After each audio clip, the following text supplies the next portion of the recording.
I'm convinced that the information I'm about to give you, you can use to turn your life around.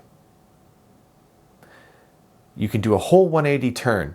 You can make things better. You can position yourself in a position of power in a way that you have not experienced maybe in a long time, depending on how bad things have gotten. The information that I'm going to share and the technique that I'm going to share is going to highlight the ways in which you have disempowered yourself and the way in which you're doing it and how to not do that anymore, how to retain your power. So when I speak about power specifically, I'm referring to you and your habits, what you do habitually, what you put in your mouth, what you watch, what you put in your eyes, what you watch on your screens, what you put in your ears, how you sleep, how you exercise, if at all, how you conduct yourself, how you think, how you go about your life, how you work, how you create. Where when you go from being disempowered to empowered, then you're by definition in your power. You can change your shit. You can move onward and upward. You can get back to the good stuff that makes life exciting, the stuff that makes life go from being dreary and dreadful in a series of endless obstacles to something that you really look forward to. I swear to God, man, this is possible for you. That life can be something that you wake up to feeling good about, feeling excited about, really and truly. Power is the key here. I want you to know that, and I want you to take this with you as we go into this discussion. Power is key. I want you to ask yourself, where am I giving my power away? In what way am I giving my power away? Here's another question. If you're serious, right? If you are watching this and you're here and you're really looking for straightforward answers that you can use to turn yourself around. I'm trying to find new ways of describing this. Turn your shit around, you know. If you're looking for answers, then a question you can ask yourself is, in what way am I childish? In what way am I a child? In what way am I up in my head, up in my fantasies, up in my imagination, and am I not really in reality? They will serve you well, and they will make you receptive to what I'm about to share. And there's just one more caveat before we go in here, because the wisdom that I'm going to share with you, and my claim is indeed that this is wisdom, is that the higher the quality of the wisdom, the more crystalline the wisdom, we could say, the more it will come to you in the form of extremely short and self-justified phrases. For example, we could say something like, everything is love, all is love, which is a statement of incredibly high wisdom, but it's so simple and pared down as a result that you almost just like take it and throw away, or you take it and you go, oh yeah, I know that already. It's like, okay, you hear it, okay, that makes sense, everything's love, okay. Or I'm one with everything, or all is well, or I am that I am. These are spiritual phrases that you can discover if you move your attention deeply inside of yourself, deeply into your own consciousness, and find the core of yourself. You'll find this wisdom, and you'll find it in a way that makes as much sense to you as it did to the ones who first uttered these phrases and brought them into spiritual pop culture, where we just kind of throw it around. And so your job, as we go into this, is to relax the faculty of your mind that is constantly receiving information and throwing it away, or receiving information and kind of filing it away as a piece of information, so that you can take it. So in other words, move into beginner's mind. Move back into beginner's mind about this, and open this up as if you've never heard anything like this before. Imagine it's just like a totally alien phrase. And then what I'm going to do is I'm going to parse this out. I'm going to open it up and make it make sense, and then apply it to some examples so that you know how to put this into your life. And I'm going to plant it like a series of seeds in your mind, so that coming off of this, you will move into your life with a new and rather extreme form of clarity about how to have self-control, how to set habits, how to get yourself to do what's in your best interest. This conversation is somewhat of a sibling to another earlier video that I made, which is called Are something along the lines of, are we all wrong about self-control, or what everybody has wrong about self-control? So if this is of interest to you, then you should go to that one after, because they will speak to each other and integrate deeply for you. And there's another video that I made several years ago called How to Not Feel Obligated All the Time, and it will play into that too. So you may want to check that one out too, to allow these 3 videos to speak to you and allow new layers of insight to pop up from the outside in, or from the subconscious to the conscious. My name is Brent. I coach people on self-actualization, one-on-one sessions. We get together and I move you onto the path of your self-actualization if you're off of it. And then if you are on it, we move you more expeditedly along it, so that you know it better, are more clear on it, and you are not falling into traps and pitfalls, and you are really becoming that which you are meant to become, and creating the success that you are here to create, becoming the success that you were here to become, not being swayed like a leaf in the wind by all the chaos and turmoil that is surely around us. To be a leader, to set your own keynote so that you can create your own success in this lifetime, and also, by proxy, be a leader, be a role model for everyone around you, to communicate, hey, everything's okay. You can be a beacon of stability, which is my secret agenda on you, is for you and me to become beacons of stability and to really demonstrate through our being the awakening of human consciousness. Let's go. All right. So I built it up enough. Here's the gift. Here's the phrase. You don't have to, but you can if you want to.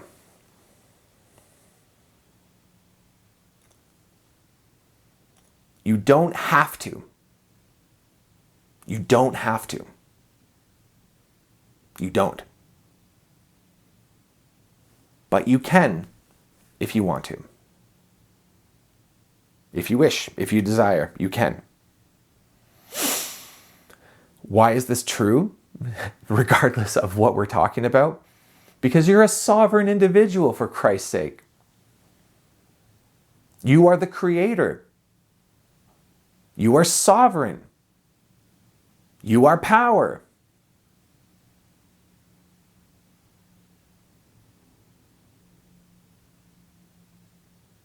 You make your own choices. You choose. Even if the band of choices is somewhat narrow. And check out the paradox. We slow down and we look at this paradox, even if there's only one choice. We choose. The paradox is, in order for it to be a choice, there needs to be 2 choices, right? No. Even if there's only one. Even if there's only one door to walk through. From a place of disempowerment, we say, I have to. Well, there's only one thing, I guess I have to, is what we say. I guess I have to. There's only one thing for me to do. I guess this is the thing that I have to do. No, no, no. That's disempowerment. You don't have to. I'm telling you right now, there is nothing that you have to do. Nothing. Nothing. But you can if you want to. You can if you choose to. Even if there's only one option.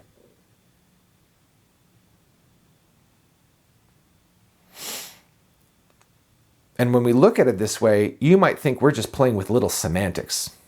Sometimes I get this from people. Oh, it's just wordplay, Brent. No, it is not wordplay.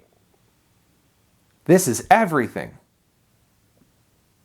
If you feel powerless, I mean, look into your own psychology right now. To what extent do you feel like you're empowered? To what extent do you feel like you are disempowered?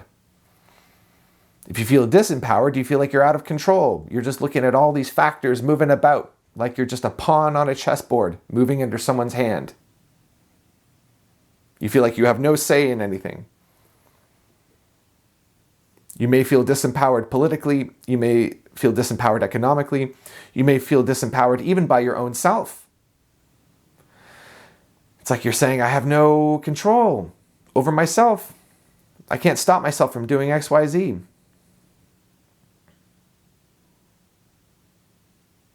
I can't succeed. There's no way to succeed. My hands are tied. When we say this, this is disempowering. To step into power is to say, I choose, even if there's one option only.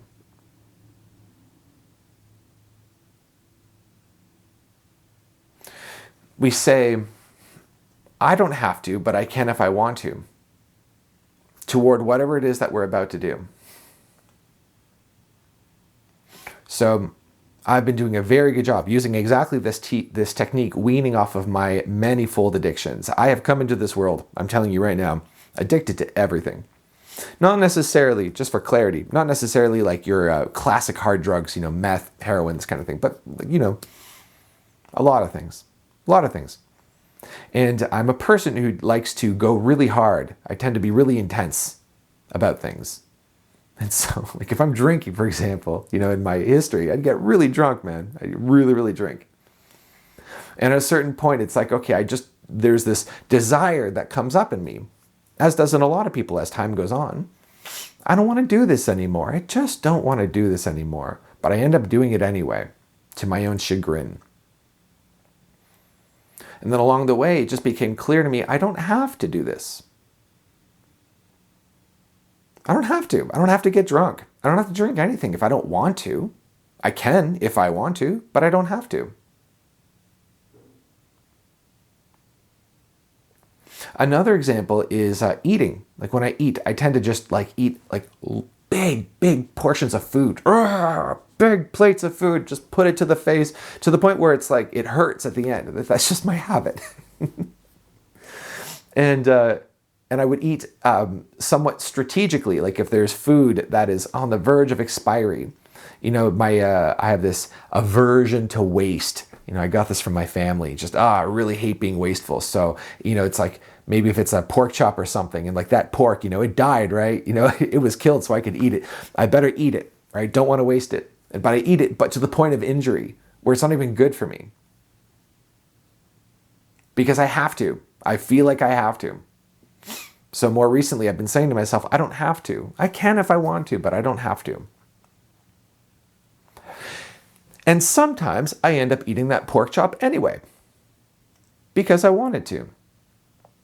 The gift that I gave myself was that I said, I don't have to. And if I ate it to my own injury, right, like to the point where it's like uncomfortable and I kind of hate myself for it, I'm not telling myself some sort of story about the fact that I had to. I'm not telling myself some story like I was helpless around it. And I wasn't even mad at myself, for my weakness or my lack of self-control. I wasn't disappointed with myself. Why not? Because I chose to. The key to claiming self-control is to reclaim your sense of choice and to drop the illusion and the lie, quite frankly, that you tell yourself that you're helpless over your own behavior. Now, I know this is a very sensitive topic, because sometimes we really don't want to do something and we end up doing it anyway because we just can't stop ourselves from doing it. At least seemingly. But it's, it's a very compelling sensation to want something like a cigarette so badly, and you can't stop yourself from doing it. You just hate yourself from doing it. I understand. But if you want to reclaim your power, and you have to be so sincere with this intention, if you want to reclaim your power, then you do it by reclaiming your choice. And so if you end up smoking that cigarette, then don't say something, don't give yourself some sort of story saying like you couldn't stop yourself from doing it. Tell the truth that you chose. Just say it. Just admit it. I chose. And then once you say that out loud, I chose. Yeah, it hurts. It sucks. It doesn't necessarily solve the problem, but it exposes the problem so that it can be solved. It brings up with it a lot of shame, right? We all feel shame around this. Guilt. What's wrong with me? Wrongness. But the thing is that the experience of shame is just an emotional experience. And we habitually avoid the experience of shame because of how intense and gnarly and unpleasant it is. We create this story to excuse ourselves from this emotion so that we don't have to experience it. We say, it was out of my hands. If it's out of my hands, if I can convince myself that it was out of my hands, out of my control, then we get a little break from the shame. You'll notice here that I'm not saying that you should be ashamed. You'll notice here that I'm not saying that shame, you deserve some sort of shame. Shame is an emotion that we feel toward ourselves. That is actually not that bad. It's really not that bad. It's like really intense at first. It's like sipping a curry, right? A really spicy one. Like that first sip. Oh, whew, right? But then you take one, adjust, acclimatize, take another one, and then you're sipping it. And now you're having a really lovely flavor experience, aren't you? All your emotions are just flavor experiences. Man, there's nothing to be afraid of in your emotional field.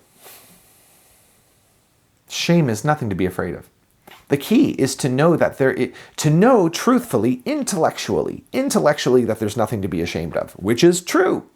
There's nothing to be ashamed of. I'm telling you right now, there's no need to be ashamed of yourself. Life is hard. Addiction is hard. It is hard. Self-control is hard.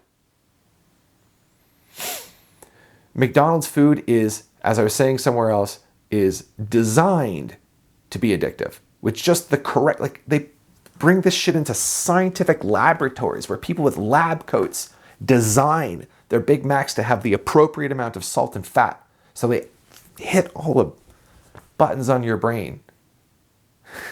It's so hard. It's so hard. And then you eat something like a carrot that's good for you, right? And it's totally bland in comparison, right? It's so corrupt. So we're up against some hard stuff. There's nothing to be ashamed of. It is hard.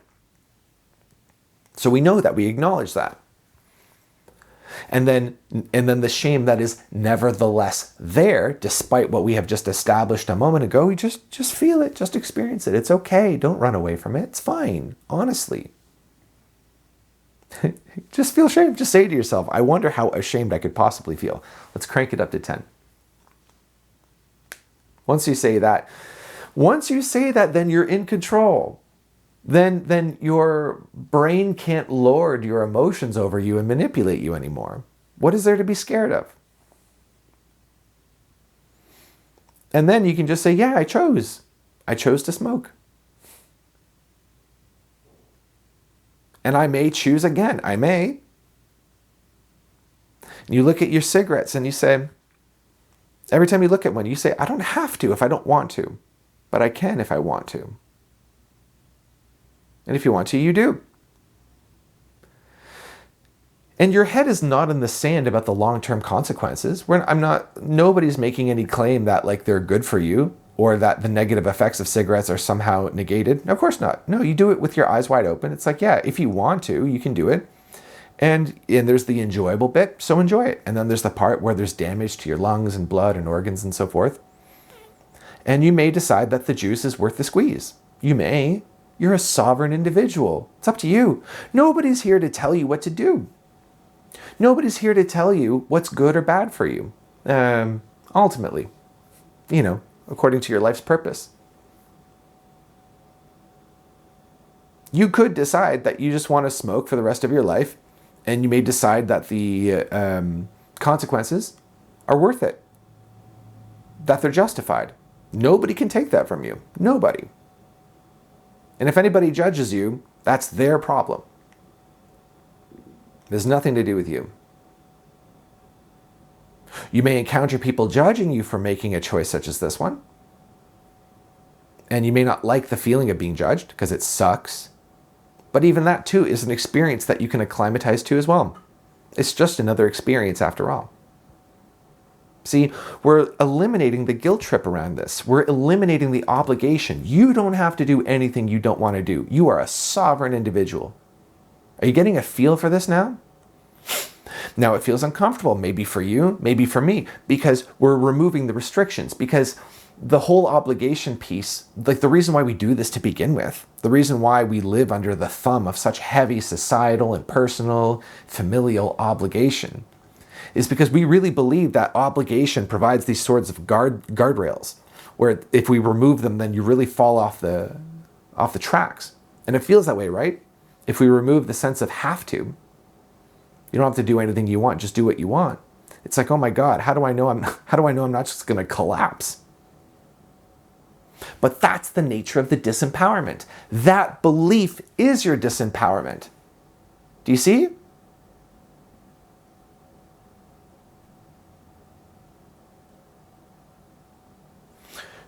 Your belief that you like being a nagging, annoying kind of voice in your own mind, I really shouldn't do this. I really shouldn't do this. Like you think that's what's keeping bad things from happening. No, that's you treating yourself like a child.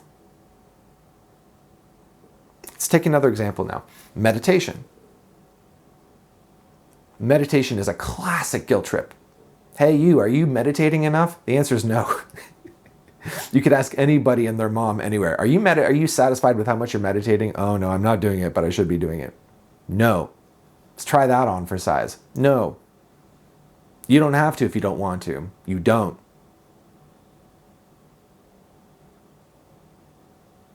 What happens when we say this is that you are now for the first time permitted to find or not find your own attraction to meditation.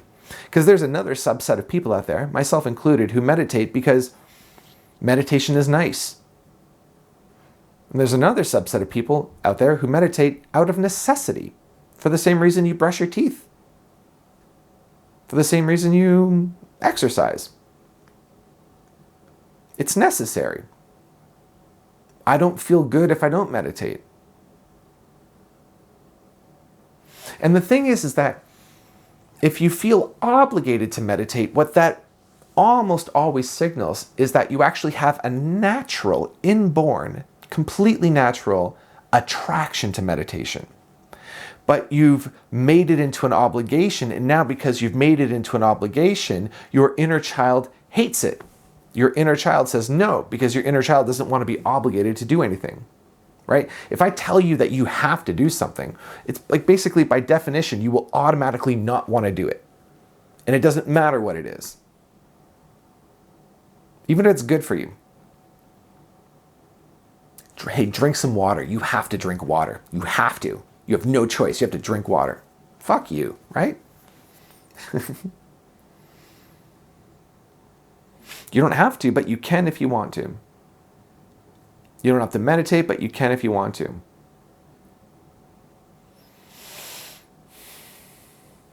And it goes both ways. So this is really interesting too. This is something I've been enjoying as I've been playing with this tool. Because I'm applying this to sugar, one of my trickiest addictions. Sugar. And like I have candy, right? I bought a whole bunch of candy because it's like I need to have a lot of candy in my house in order to practice this so I can neutralize around the addiction, right? Like one technique of neutralizing addiction is just to not have the thing in your house. That's one way of doing it, but you're not getting to the core of the attraction that way, unless you're simultaneously doing what we're doing here in this talk. But just keeping it out of your house doesn't necessarily make the addiction go away. Does this make sense? So it's like, there's candy, and I say to myself, I don't have to eat this, but I can if I want to. And all I do is I just ask if I want to. I don't even ask, I just check. Do I want to? And if I do, boom, in the mouth it goes. Maybe I eat a whole bunch. But then there's sort of a reverse where at a certain point, I'm kind of eating candy in order to make a point to myself. As an expression of my freedom. As an expression of my sovereignty. It's like I can eat candy if I want. Even though it's starting to hurt, it doesn't feel so nice anymore. And so then weirdly, the polarity is reversed. where I can say to myself, hey, like, I don't have to eat candy. Like, I don't have to if I don't want to. And there's something in me that's so attached to getting what I want that it really doesn't like that message. It's like, no, I want to eat it. And so there will be these moments, like if you were to like watch me from a camera's perspective, you'd see me holding a jujube in my hand and just like staring at it for like 10 seconds or so, trying to figure out if I want it or not. If I want it, I'll eat it, no problem. But do I want it? Or do I feel like I have to eat it? Because it's like a symbol of my freedom as an adult. And so what I'll do sometimes is that I'll just reassure myself the way I would reassure a toddler and say, you know, like this bag of candy will be there like later on. We can have it later if we want. And somehow that's reassuring for me. So then I put the bag away. It's okay.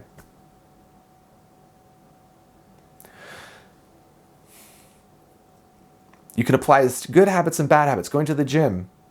You can if you want to. You don't have to if you don't want to. If you don't go to the gym, you'll get out of shape.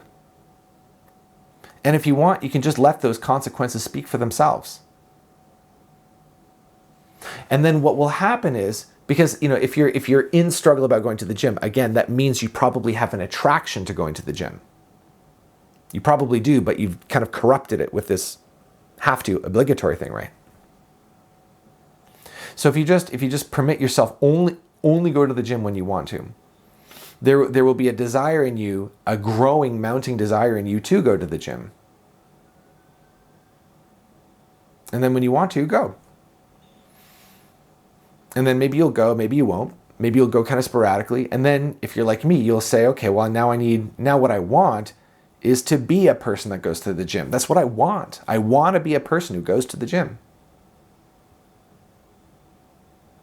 Okay. Right, so you start setting your alarm. I have to set my alarm at 5:45 so I can leave and arrive there for 6 and come back before Isabel wakes up, my daughter. It's really hard waking up at that time, but I really, really dislike how I feel when I don't go to the gym. I don't like it. So when my alarm goes off at 5:45, as you can imagine, there's extreme reluctance to get up. But the desire, like the knowing of how much I dislike the feeling of not going to the gym that day, I know how much I'll dislike it. And so therefore, from a place of total choice, I get out of bed and I go to the gym. Sometimes I remind myself of the podcasts that I'll be able to listen to while I hit some of the cardio machines. That helps. But if I don't want to, let's say if a morning comes and I don't want to, then I don't go. And if I feel bad, as I know I will, as a result of not going to the gym, that punishment is enough. So there's this other principle here of letting the punishment be enough. Most people would feel bad for not going to the gym, like physically, like not as healthy as they would otherwise feel. It wouldn't feel invigorated and refreshed the way you do when you come out of the gym. So like that's already the punishment. And then we add a secondary punishment of, I'm so angry at myself, I'm mad, or they'll like speak to themselves in this patronizing, this sort of patronizing, infantilizing kind of voice, like, well, what did we learn? How do we learn this lesson? How do we make sure it doesn't happen in the later? Just let the punishment be enough. Let the consequences speak for themselves. So if this is hitting its mark, this conversation feels kind of scary, right? A little bit exciting. And the only reason why it's scary is because you don't trust yourself. You don't trust yourself, so you feel like you have to put all these like guardrails and barriers and obligations and guilt trips and punishments on yourself. But look at that. Like, is any of that actually helping you anyway? Of course not. You punish yourself all day long. Does it produce any results? No. It says to you, if it could speak, it says, this punishment is the reason why things aren't worse. Yeah, okay, fine, whatever, right? Is that true? No. That's just how it keeps itself employed. No, is it? Ask yourself in a moment of honesty, close your eyes. Is my self-punishment, I want to know, give me truth. Say this out loud. Give me truth. Is my punishment serving me in any way? And if so, how? And feel for the answer. Allow the answer to come up. No, let the punishment be enough. If you drink alcohol, get drunk, wake up hungover, just give yourself a break and just let that be enough. Let the hangover be enough. You can trust in the strength of your desires. See, we are conditioned culturally not to trust ourselves because we think that what we desire is our own destruction. We really think that. Isn't this so? We don't trust ourselves because we think if we did trust ourselves, then we would bring about our own destruction. We would destroy our lives, our families, our responsibilities would fall by the wayside. That's what we think about ourselves. That's how little we think about ourselves. How about this? Your desire, especially, if you're watching this kind of video, right? Just me just barking at you for whatever, half an hour or so. If you're watching this, your desire is to self-actualize, to become the fullest and best version of yourself. That's your desire. You actually want that. You want that. So can you trust that desire? Can you at least experiment with trusting this desire? Start with small things. Don't do heavy things. Don't jump headlong into a crystal meth addiction, right? Start with small things. Try it out for yourself. Try out these principles just in principle. I can if I want to, but I don't have to.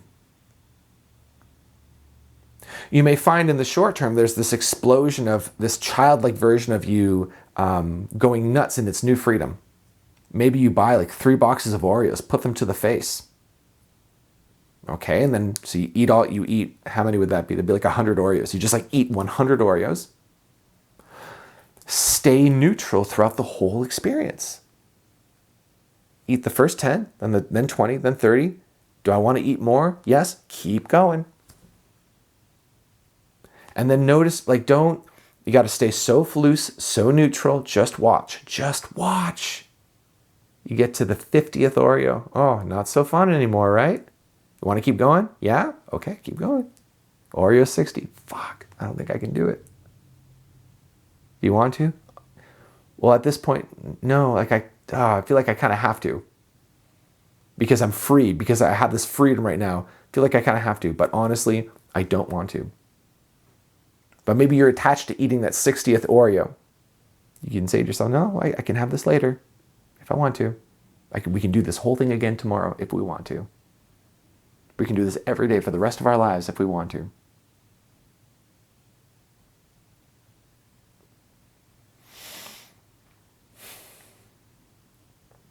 So to tie this up, because I think I've made my point. In maybe 5 or so videos over the last 2 years, I've been sort of pussyfooting around this a little bit because I want to present this to you in the most responsible possible way. And I think I have. Because on one hand, I'm saying take the guardrails off, which is a really, we need to be really careful with a message like that. Because especially you who are watching this, you're probably just you're smart and you're capable and you've got your shit together and you know how to internalize this message. But there could be 1 or 2 of you that's listening to this that may injure yourself with this kind of idea. And so it puts me in this really tricky position, right? Because I feel so strongly about this. And I speak to so many humans, clients, right? I'm working with clients or just people I see on the street, people I meet casually, my friends, acquaintances, right? And God damn it, man, I see how they struggle with their obligation, how they struggle with themselves. And so this needs to get out. You don't have to, but you can if you want to. So I guess I'll just close up with a request that you primarily always listen to your intuition and use your common sense. And apply this in a way that makes sense to you. And you will be served well. And then this will change everything for you. Would you like to work one-on-one with me? That would be a good idea. You can get a session for free where I will personally give you advice. I will personally listen to you, learn about your story, learn about your evolutionary journey, get you out of your head, get you out of your traps, get you unstuck, get you going. This is powerful, Powerful work. Life-changing work. There's the Sovereign Creators Collective, my group coaching forum. There's a link for that below. And there's a PDF where I teach you how to self-actualize yourself, and that one is free. Please hit like on the video. It's a pleasure as always to talk to you.